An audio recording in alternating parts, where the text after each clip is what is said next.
नमस्कार बहिणींनो, आज तुमच्यासाठी एक अत्यंत महत्त्वाची अपडेट आहे। अनेक लाभार्थ्यांना जानेवारी महिन्याचा हप्ता अजून खात्यात जमा झालेला नाही, त्यामुळे सगळ्यांच्या मनात प्रश्न तयार झालेला आहे। पण आता थोडा दिलासा देणारी माहिती समोर येत आहे। आता बघा, यामागचं मुख्य कारण काय आहे। ई-केवायसी प्रक्रियेत झालेल्या काही तांत्रिक चुका, अनेक जणींची कागदपत्र आणि माहिती जुळत नाही, काही ठिकाणी पडताळणी अपूर्ण राहिली आहे, त्यामुळे हप्ते थांबवण्यात आले। पण काळजी करू नका, एकदा ही दुरुस्ती आणि अंतिम तपासणी पूर्ण झाली की थांबलेले पैसे एकत्र मिळण्याची शक्यता खूप जास्त आहे। म्हणजेच डिसेंबर 2025, जानेवारी 2026 आणि फेब्रुवारी 2026 किंवा काही प्रकरणात मार्चपर्यंतचे हप्ते एकत्र जमा होऊ शकतात। दर महिन्याला 1,500 रुपये याप्रमाणे एकूण 4,500 किंवा 6,000 पर्यंत रक्कम थेट खात्यात येऊ शकते। याबद्दल अधिकृत तारीख अजून जाहीर झालेली नाही, त्यामुळे थोडी प्रतीक्षा करावी लागेल। काही जिल्ह्यांमध्ये निवडणुकीची आचारसंहिता लागू असल्यामुळे निधी वितरणात उशीर झाला होता, पण आता परिस्थिती हळूहळू बदललेली आहे। लवकरच डीबीटी पद्धतीने म्हणजेच थेट बँक खात्यात पैसे जमा होण्याची प्रक्रिया सुरू होण्याची शक्यता वर्तवण्यात आली आहे। सर्वात महत्त्वाचं म्हणजे राज्य सरकारने ई-केवायसी दुरुस्ती करण्यासाठी 31 मार्च 2026 पर्यंत मुदतवाढ दिली, त्यामुळे ज्यांची माहिती अपूर्ण आहे त्यांनी वेळ वाया न घालवता लवकरात लवकर दुरुस्ती करून घ्यावी, कारण एकदा पडताळणी पूर्ण झाली की अडकलेले सर्व हप्ते एकत्र मिळण्याचा मार्ग मोकळा होऊ शकतो। म्हणून लाडक्या बहिणींनो, घाबरायचं कारण नाही, फक्त तुमचं ई-केवायसी अपडेट आहे का हे तपासून बघा आणि अधिकृत घोषणेवर लक्ष ठेवा। पुढील अपडेट मिळताच आपण लगेच माहिती देणार आहोत। आता सगळ्यात महत्त्वाचा मुद्दा समजून घ्या। ज्या महिलांचे 3 महिन्यांचे पैसे थांबले होते त्यांना ही थकीत रक्कम एकदम 4,500 रुपये खात्यात जमा होऊ शकते। म्हणजेच जर तुमचं ई-केवायसी व्यवस्थित पूर्ण झालं असेल तर थांबलेले हप्ते एकत्र मिळण्याची शक्यता आहे। पण आता नवीन वर्ष 2026 सुरू झालं आहे आणि ई-केवायसी पूर्ण केलेल्या लाडक्या बहिणींमध्ये एकच उत्सुकता आहे, पुढचा हप्ता नेमका कधी येणार? कारण अजूनही 2.25 कोटी महिलांना या योजनेचा लाभ मिळालेला नाही, ही वस्तुस्थिती आहे। त्याचवेळी 93 लाख शेतकरी 8वा आणि 9वा हप्ता मिळण्याची वाट बघत आहेत। म्हणजे दोन्ही योजनांचे पैसे प्रलंबित आहेत। या दोन्ही योजनांचे हप्ते देण्यासाठी तब्बल 15,000 कोटी रुपयांची गरज आहे। आणि या पार्श्वभूमीवर अशी माहिती समोर येते की लाडक्या बहिणींना सुमारे 4,500 रुपये एकत्र मिळू शकतात, तर शेतकऱ्यांना 6,000 रुपये मिळण्याची शक्यता व्यक्त केली जात आहे। आता ही माहिती महिला आणि बाल विकास विभागाकडून देण्यात आल्याचं सांगितलं जात आहे। आता बघा, जानेवारी महिन्याचा हप्ता अनेकांचा अडकला होता। डिसेंबरचा पैसा मिळाल्यानंतर जानेवारीचा कधी येणार हा प्रश्न सगळ्यांच्या मनात आहे। त्यातच फेब्रुवारीचा हप्ता देखील जवळ आला आहे। मग हे दोन्ही हप्ते एकत्र मिळणार का की वेगवेगळे येणार, याबद्दल महिलांमध्ये संभ्रम आहे आणि तो स्वाभाविक सुद्धा आहे। महत्त्वाची गोष्ट अशी की ज्यांना डिसेंबरचे सर्व हप्ते व्यवस्थितपणे मिळाले त्यांना कोणतेही थकीत पैसे वेगळे मिळणार नाहीत। म्हणजेच फक्त ज्यांचे हप्ते ई-केवायसीमुळे अडकले होते त्यांनाच 3 महिन्यांची रक्कम एकत्र दिली जाईल। म्हणूनच तुमचा हप्ता नेमका कुठपर्यंत मिळाला आहे हे आधी तपासून घ्या। ई-केवायसी पूर्ण आहे का खात्री करा आणि अधिकृत घोषणेकडे लक्ष द्या, कारण पुढील काही दिवसातच याबद्दल स्पष्ट चित्र समोर येण्याची शक्यता आहे। आता लक्षपूर्वक आहे का, कारण ही अपडेट विशेष करून त्या लाडक्या बहिणींसाठी आहे ज्यांचे हप्ते ई-केवायसीमुळे थांबले होते। अशा सर्व महिलांसाठी पुढे काय होऊ शकतं याबद्दलची अत्यंत महत्त्वाची माहिती समोर आली। सध्या फेब्रुवारी महिन्याचा दुसरा आठवडा सुरू आहे, तरीसुद्धा जानेवारीचा हप्ता अनेकांच्या खात्यात आलेला नाही, त्यामुळे राज्यभरातील महिलांमध्ये काळजी आणि संभ्रम दिसत आहे। मागच्या वेळेलाही डिसेंबरचा पैसा उशिरा जमा झाला होता, हे तुम्हाला आठवतच असेल।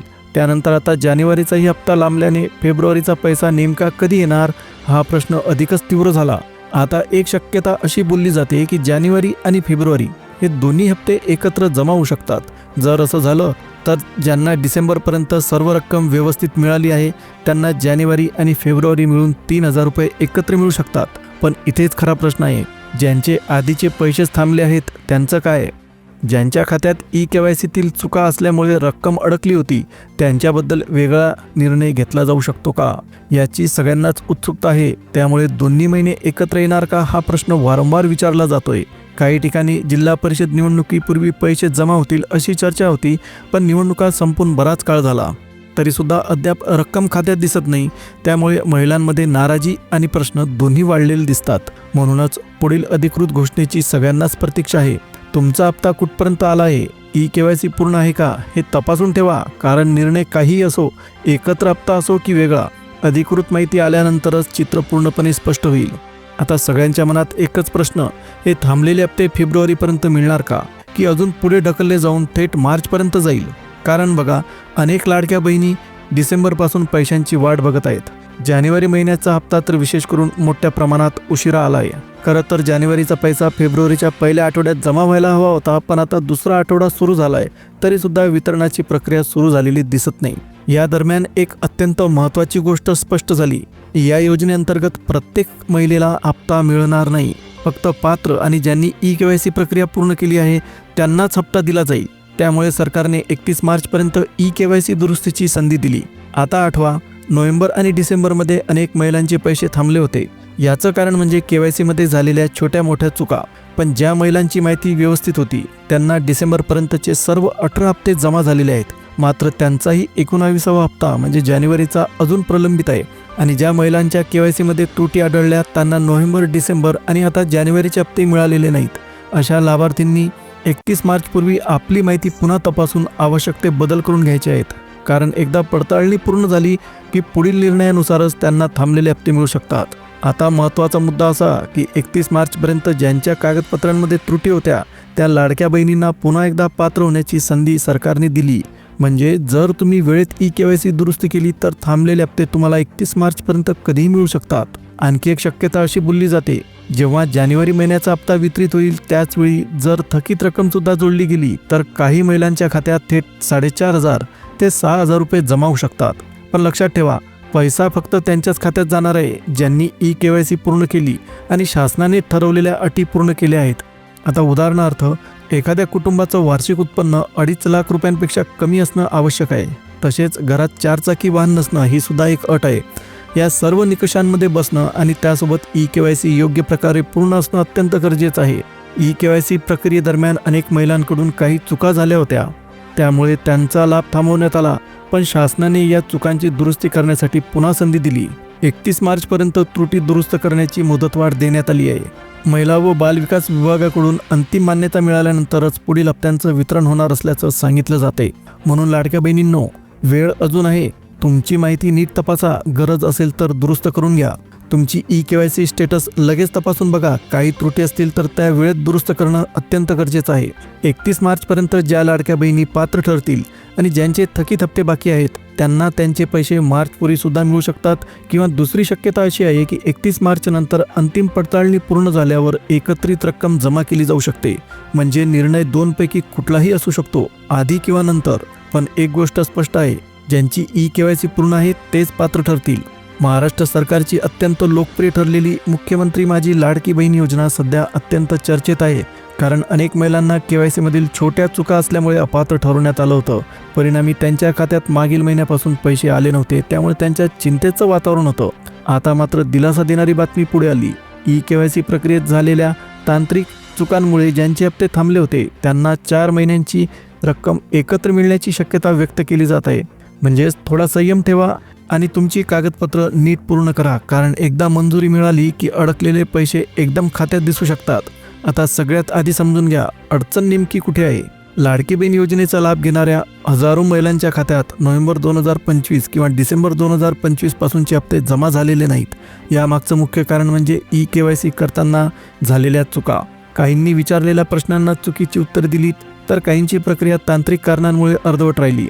आणि त्याचा थेट परिणाम असा झाला की डिसेंबर, नोव्हेंबर, जानेवारी आणि आता फेब्रुवारीचा हप्ता देखील त्यांच्या खात्यात पोहोचला नाही. म्हणजेच जे सलग 4 महिन्यांचे पैसे थांबले आहेत, दरमहा 1,500 रुपये, याप्रमाणे 4 महिन्यांचे एकत्रितपणे 6,000 रुपये खात्यात जमा होऊ शकतात. योजनेच्या नियमानुसार प्रत्येक महिन्याला 1,500 रुपये दिले जातात. त्यामुळे 4 महिन्यांची एकत्रित रक्कम 6,000 रुपयांपर्यंत जाऊ शकते. आणि ज्या महिलांची EKYC प्रक्रिया आता व्यवस्थितपणे पूर्ण झालेली आहे त्यांना हे थकीत पैसे मिळण्याची शक्यता आहे. महत्त्वाचं म्हणजे KYC दुरुस्तीसाठी 31 मार्च 2026 पर्यंत मुदतवाढ देण्यात आली. जर 31 मार्च पर्यंत प्रक्रिया पूर्ण झाली नाही तर संबंधित लाभ कायमचा बंद होऊ शकतो. म्हणून लाडक्या बहिणींनो, वेळ अजून हातात आहे. उशीर करू नका. तुमची KYC तपासा. चुका असतील तर लगेच दुरुस्त करा. आता थोडक्यात परिस्थिती काय आहे हे समजून घेऊया. ज्या लाडक्या बहिणींचे हप्ते अडकले आहेत त्यांना ते सर्व पैसे एकत्र मिळणार का, याबद्दल अजून सरकारकडून अधिकृत घोषणा झालेली नाही. म्हणजे सध्या तरी स्पष्ट निर्णय जाहीर झालेला नाही. पण याआधी तांत्रिक कारणांमुळे रखडलेले हप्ते सरकारने एकत्र देण्याचा निर्णय घेतला होता. त्यामुळे यावेळी सुद्धा मार्च अखेरपर्यंत थकीत रक्कम एकदम खात्यात जमा होण्याची शक्यता नाकारता येत नाही. आता दुसरी महत्त्वाची गोष्ट, ज्या महिलांना डिसेंबरपर्यंतचे सर्व हप्ते मिळाले आहेत त्यांचा जानेवारीचा 19वा हप्ता प्रलंबित आहे. हा हप्ता फेब्रुवारी महिन्याच्या शेवटपर्यंत जमा होऊ शकतो अशी चर्चा आहे. याबद्दल लवकरच अधिकृत घोषणा होण्याची शक्यता आहे, कारण फेब्रुवारीचा अर्धा महिना जवळपास संपत आला आहे. मात्र आतापर्यंत वितरणाची नेमकी तारीख जाहीर झालेली नाही. त्यामुळे अंतिम निर्णय आणि अधिकृत आदेशाची वाट पाहावी लागणार आहे. जशी नवीन अपडेट येईल तशी माहिती वेळोवेळी दिली जाईल. सध्या इतकीच महत्त्वाची माहिती होती. तुमच्या मनात अजून काही प्रश्न असतील तर कमेंटमध्ये नक्की विचारा. व्हिडिओ उपयुक्त वाटला असेल तर लाईक करा आणि पुढील सर्व अपडेटसाठी चॅनलला सबस्क्राईब करायला विसरू नका. धन्यवाद.